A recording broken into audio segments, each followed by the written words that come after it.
नमस्कार दोस्तों, स्वागत है आप सभी का द नॉलेज क्लासरूम के यूट्यूब चैनल पर। दोस्तों, हम आज की इस वीडियो में पढ़ने वाले हैं हड़प्पा सभ्यता के बारे में, क्योंकि हमने अपनी पिछली वीडियो के अंदर भी हड़प्पा सभ्यता से संबंधित बहुत सारी जानकारी को इकट्ठा किया था और आज की वीडियो में उससे आगे। आज की इस वीडियो में हम हड़प्पा सभ्यता के विदेशी व्यापार के बारे में जानने की कोशिश करेंगे। तो चलिए शुरू करते हैं इस वीडियो को। तो समकालीन विदेशी साझेदार यानी कि जो हड़प्पा काल के लोग थे उस समय, जो समकालीन जो अन्य जो भारत के आसपास हड़प्पा सभ्यता के आसपास जो अन्य सभ्यताएं थी, जैसे कि जो मैसोपोटामिया है, ये जो इराक की थी, फारस की खाड़ी यानी कि बहरीन ओमान के अंदर, मिस्र और मध्य एशिया की, ये उसकी क्या थी, विदेशी साझेदार थे। यानी कि हड़प्पा सभ्यता की ये विदेशी साझेदार किया करते थे। उसके बाद जो मैसोपोटामिया के जो अभिलेख है, इन अभिलेखों से पता चला है कि हड़प्पा क्षेत्र के लिए ये लोग एक शब्द का प्रयोग करते थे। वो शब्द कौन सा था? वो शब्द था मेलुहा। मेलुहा शब्द का ये प्रयोग किया करते थे। किसके लिए? मैसोपोटामिया के जो लोग हैं वो हड़प्पा सभ्यता के लिए मेलुहा शब्द का प्रयोग किया करते थे। वस्तुओं का आयात और निर्यात कौन कौन सा होता था? यानी कि आयात खरीदना और निर्यात बेचना। यानी कि ये भारतीय जो हड़प्पा सभ्यता थी, ये किन वस्तुओं का निर्यात किया करते थे? जिसमें सूती वस्त्र, मनके, हाथी दांत की बनी वस्तुएं, लकड़ी, बंदर और मोर, इन वस्तुओं को ये क्या क्या करते थे? निर्यात क्या करते थे इन वस्तुओं का। और आयात क्या क्या करते थे? मैसोपोटामिया से ये क्या लेकर के किसका आयात करते थे? लाजवर्द मणि का और हरित मणि का और कलाई या टीन का भी यहां से ये क्या करते थे? आयात किया करते थे।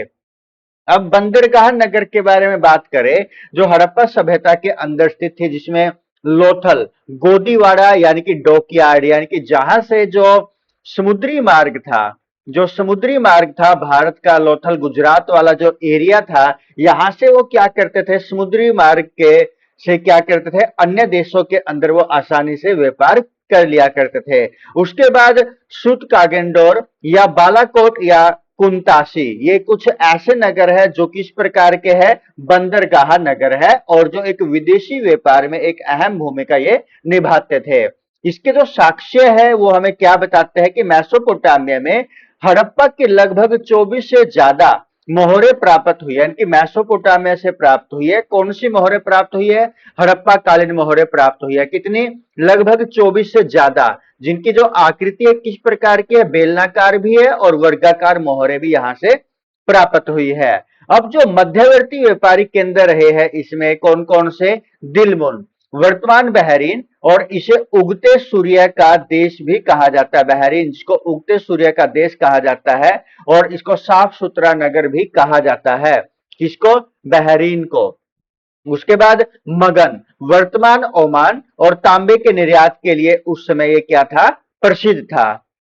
आगे हम जानते हैं मापतोल प्रणाली। यानी कि हड़प्पा सभ्यता के जो लोग हैं वो मापतोल प्रणाली में मुख्यतः 16 के गुणांक का प्रयोग किया करते थे। यानी कि 16, 32, 64, उस प्रकार से इनके जो यहाँ पर गुणक है इनका प्रयोग किया करते थे। यानी कि 16, 32, 64, उसके बाद 160, 320, 640, इन गुणांकों का ये प्रयोग किया करते थे मापने के लिए। द्विधारी एवं दशमलव प्रणाली या पद्धति, निचले स्तर पर हम द्विधारी यानी कि बाइनरी सिस्टम का भी यहाँ पर प्रयोग किया जाता था और ऊपरी स्तर पर किसका? दशमलव प्रणाली का यह प्रयोग हड़प्पावासी किया करते थे। बाटों की बनावट, यानी कि जो वहां पर वेट थे या वस्तु को तोलने के लिए प्रयोग किए जाने वाले जो बाट थे, मुख्य रूप से किस चीज के बनाए जाते थे? चर्ट के। यानी कि जो एक पत्थर था उससे ये चर्ट नामक पत्थर से ये मुख्यतः बाट बनाए जाते थे, जिनका जो आकार था वो किस प्रकार का था? क्यूबिक था, यानी कि घनाकार था। निशान रहित बाट, यानी कि इनके ऊपर क्या था? कोई भी अंक या लिखित साक्ष्य इनके ऊपर प्राप्त नहीं मिला है। ये पूरी तरह से क्या थे? चिकने थे और स्टिक होते थे।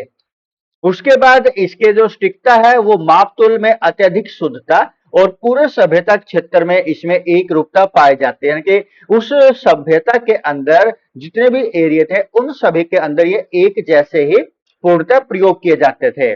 और जो मापक पैमाने थे जिसको हम स्केल बोल सकते हैं, लोथल के अंदर हाथी दांत का पैमाना, हड़प्पा के अंदर कांसे का मापदंड मापक दंड का प्रयोग किया जाता था और मोहनजोदड़ो के अंदर सीप का पैमाना प्रयोग किया जाता था। तो धन्यवाद दोस्तों, आपको ये वीडियो किस प्रकार की लगी हमें कमेंट करके आवश्यक बताइएगा।